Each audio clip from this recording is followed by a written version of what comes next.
Pinagsakluban ng kahihiyan itong si Manang Laila de Lima, aka Saba Queen, matapos nitong hayagang ipakita sa publiko ang pagkaiti-iti nito. Paano ba naman kasi itong si Manang ay nagdeclamation sa kanyang mga konklusyon sa halip na ipresenta ang witness at ebidensya nila.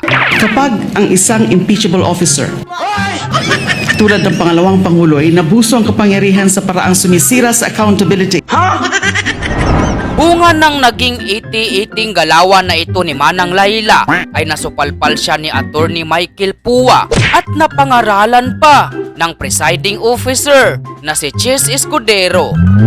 Again, Your Honors, I think we have to object to the statements being made by the Honorable de Lima, with all due respect, of course. Your Honors, they can do that through the offer of their evidence, Your Honor. Chair will instruct the this is Honorable de Lima another- to kindly limit her statements. I was listening intently in the beginning. It was okay, Honorable de Lima, but later on, you did make conclusions of law already, which the Chair orders to be stricken from the record. You may wind up, Honorable de Lima, but kindly avoid conclusions of fact and law. Your Honors, please, if I may just be given just Yes, a few seconds.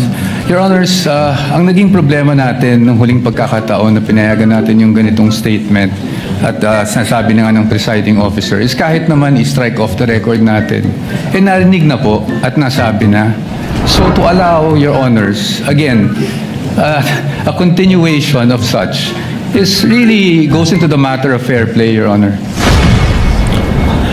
Honorable de Again, Lima, with all kindly due respect, wind up. Your Honor. Again, you were forewarned beforehand to kindly limit your statements. Hence, you are faced again with a similar situation. Kindly wind up, Honorable de Lima, and call your witness. Ang dami pong malalampasan sa aking opening statement because this is supposed to be an again, overview it is the of the court's case, position the overview of the evidence. to let the witnesses speak, not the counsels, insofar as the evidence is concerned or conclusions of both fact and law. Kindly wind up, Honorable de Lima. I submit to Your Honor.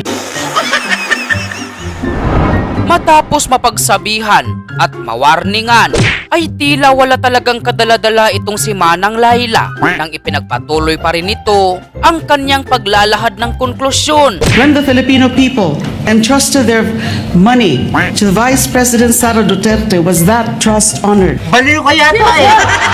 That question will not be answered by politics, by general denials, by press releases. Kaya dahil dito ay muli siyang pinunan ni Attorney Michael Pua Objection, Your Honor. Malinaw Again, ito. objection, Your Honor. Honorable at tuluyan ng pinaupo ni Chis Escudero itong si Saba. de Lima, I would have to Sistematikong stop paraan. you. This is out of I would have line. to stop you at this point. The continuing objection of the respondent is duly noted. I would have to stop you at this point. And I have to my stop due now. apologies, but kindly call your witness already. Thank you, Your Honors. I submit. Thank you very much.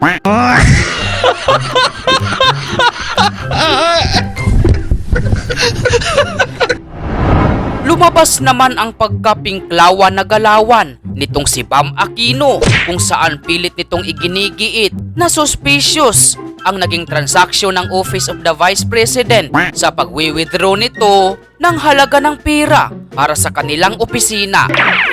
For this particular po, hindi naman po kami nag-doubt kasi alam namin po na legit po yung transaction. Okay, klaruhin ko kanina po sabi nyo personally, meron kayong pagdududa, pero officially, hindi po kayo nag-report na suspicious transaction po ito.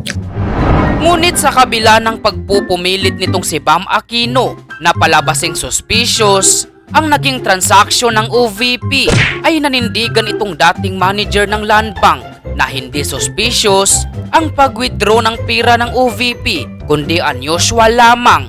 Kanina, sabi nyo, nung nagtanong si Senator Tulfo, sabi nyo, Unusual po ang nasabi ko po. Okay.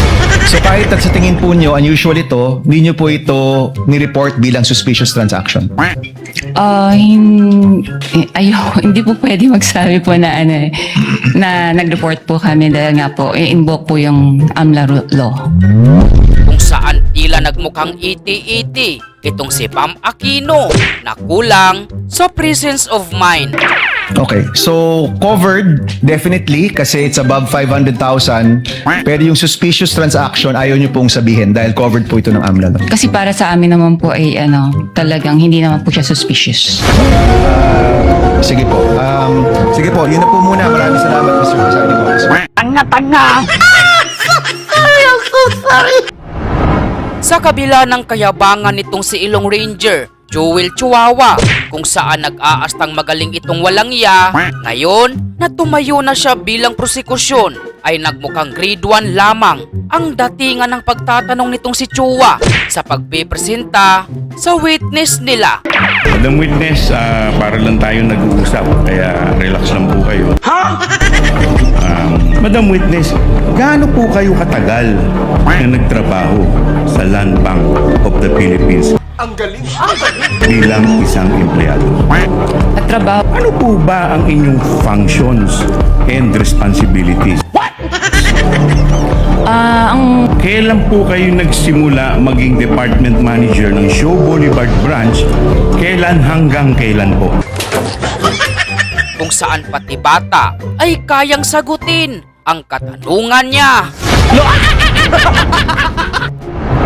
Napaamin ni Senator Alan Peter Cayetano, itong dating manager ng Land Bank, kung saan sa bibig mismo ng witness ng prosekusyon nanggaling na hindi illegal ang naging withdrawal at transaction ng Office of the Vice President. My point is, just because it's unusual, it doesn't mean it's illegal or whatever. Tama po ba? wala naman pong illegal doon sa encashment po. Nahuli naman ni Senator Robin Padilla sa sariling bibig itong si Ilong Ranger Joel Chua, kung saan napaamin ni Senator Robin itong si Chua sa usapin ng confidential funds. Ginoong prosecutor, pangkaraniwan po ba ang confidential fund? Your Honor, yung confidential fund po, sa akin pong pagkakaalam, ito po'y binibigay sa Pangkaraniwan po ba siya na ibinibigay? Depende po sa mga government agency at saka So hindi ng po siya agency. pangkaraniwan kasi depende. Tama po. Salamat po. Talo! Sorry.